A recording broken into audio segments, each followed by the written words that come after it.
예, 오늘 열왕기상 11장 9절에서 13절까지의 말씀은 하나님의 진노하심이 표현되어 있습니다. 언약 관계 속에서 하나님께서는 솔로몬에게 두 번이나 나타났죠. 기드온에서 성전을 짓기 전에 한 번 나타나셔서 아버지 다윗에 대한 언약을 다시 한번 확인시키죠. 그리고 성전을 다 짓고 나서 하나님 앞에 제사를 드린 이후에 또 하나님께서 나타나십니다. 기드온에서 나타난 것처럼. 그래서 다시 한번 다윗 언약을 솔로몬에게 강조를 하죠. 그럼에도 불구하고 하나님께서 이렇게 두 번이나 솔로몬에게 나타났던 것은 바로 솔로몬이 분명한 하나님의 언약을 기억하고 그 언약대로 그것을 충실하게 지켜 나갈 것을 하나님께서 요구하신 것이죠. 그럼에도 불구하고 솔로몬은 그것을 망각해버리고 말년에 우상을 산당을 세워놓고 거기다가 같이 부인들과 함께 절을 하고 하나님이 가장 싫어하는 우상과 산당을 지어놓고 그런 악행을 저질렀습니다. 이것은 하나님과의 언약 관계를 파기하는 행위죠.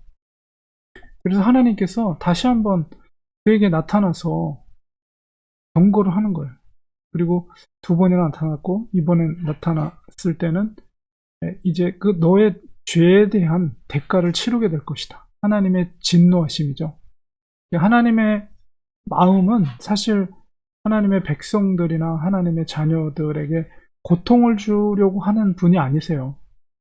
하나님과의 관계 속에서 축복해 주시고 돌보시고 지켜주시고 앞서 행해 주시는 그런 도우시는 하나님이시지 결코 자녀들을 고통 가운데 내버려 두려는 하나님이 아니라는 것이죠. 그래서 하나님께서 두 번이나 나타난 것은 기회를 준 거예요. 그가 돌이킬 수 있는 기회를. 그러니까 그가 돌이키려면 하나님의 진노로부터 그 진노를 종식하고 그것을 돌이키기 위해서는 반드시 솔로몬이 회개를 해야 하는 것이죠.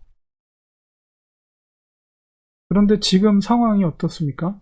솔로몬이 그것을 회개한다는 것은 결국 그동안의 오랜 세월 동안의 삶을 정리해야만 그 여자들과의 오랜 세월 동안의 삶을 정리해야만 그게 가능한 일인데 솔로몬의 지금 상황에서는 거의 불가능한 일이 되어버렸어요. 그렇기 때문에 하나님께서는 그에게 심판과 그리고 진노하심을 선포하고 있습니다. 그러니까 우리가 돌이킬 수 있는 기회를 하나님이 주실 때 회개하고 돌아와야 돼요. 우리가 다윗과 솔로몬이 비교가 계속 되는데요. 다윗도 범죄했죠. 얼마나 극악한 죄를 범했습니까? 충성스러운 장군, 우리의 장군을 죽이고 그의 아내를 취하고 그것을 거짓으로 덮어버리고 그러나 그가 죄를 드러났을 때 자기의 부끄러움을 신하들 앞에서 다 드러내고 그리고 금식하며 자기의 잘못을 하나님 앞에 시인하고 회개하고 우슬초로 나를 정결케 하소서. 시편 51편에 있는 그의 간절한 회개의 모습이 그것을 통해서 하나님은 다윗을 그래도 용서해 주셨어요. 그 이후에 고통스러운 과정을 거치긴 했으나 하나님은 그를 용서해 주셨어요. 진정한 회개를 했기 때문에. 그리고 오늘 본문 속에서도 솔로몬의 때에 나라가 찢어지지 않고 바로 너의 아버지 다윗의 언약 관계로 인해서 내가 너 아들 때에서 나라를 쪼개겠다. 이렇게 부모의 신앙의 은덕을 입는 거죠. 우리가 하나님을 경외하고 하나님을 섬기고 하나님의 뜻대로 사는 것은 나 때에서 끝나는 것이 아니라 자손들에게도 영향을 끼친다는 것입니다. 하나님은 그래도 나의 종 다윗이라고 표현하고 있어요. 그래서 아예 멸망하게 하는 것이 아니라 그래도 너를 따르는 지파, 유다 지파와 베냐민 지파 두 지파를 남겨놓겠다. 그리고 언약, 다윗 언약을 끊임없이 하나님은 계속 이루어가죠. 그래서 바벨론에 의해서 나라가 빼앗길 때까지 그 왕권이, 다윗의 왕권이 끊어지지 않고 끝까지 갈 수 있었던 것은 다윗의 믿음 때문에 그렇습니다.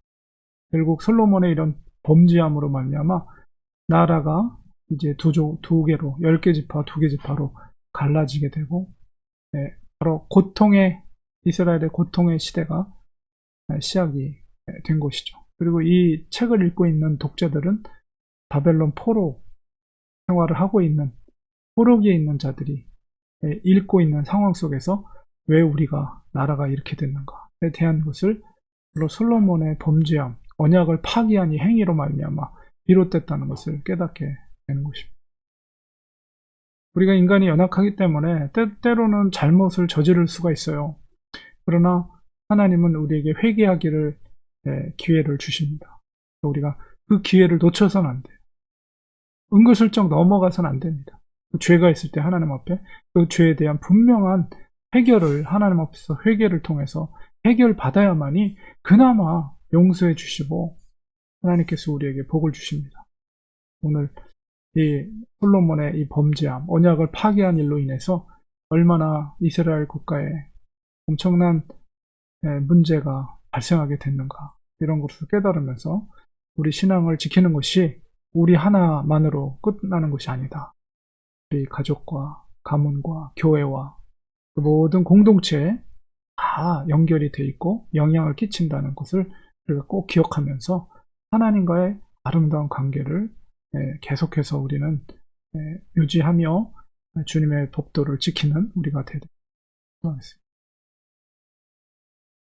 하나님 아버지, 솔로몬의 범죄함으로 하나님은 2번이나 나타나서 그 언약을 확인했지만 솔로몬은 회개의 기회를 놓쳐버리고 하나님은 진노하셔서 나라를 2개로 쪼개게 되었습니다. 그나마 그의 선왕이었던 다윗의 믿음을 통해서 하나님은 솔로몬을 지켜주시고 아들 때 나라가 쪼개지는 그런 고통을 느끼게 되었습니다. 하나님, 우리가 믿음을 지켜가는 것이 우리 한 사람의 믿음뿐만 아니라 우리 가족과 또 교회 공동체 전체에 영향을 끼칠 수 있다는 것을 지금 말씀을 통해 깨달으면서 날마다 주님과의 아름다운 온전한 관계가 끊이지 않게 하시고 주님의 뜻대로 법대로 순종하는 저희들 될 수 있도록 도와주시옵소서. 예수님의 이름으로 기도합니다. 아멘.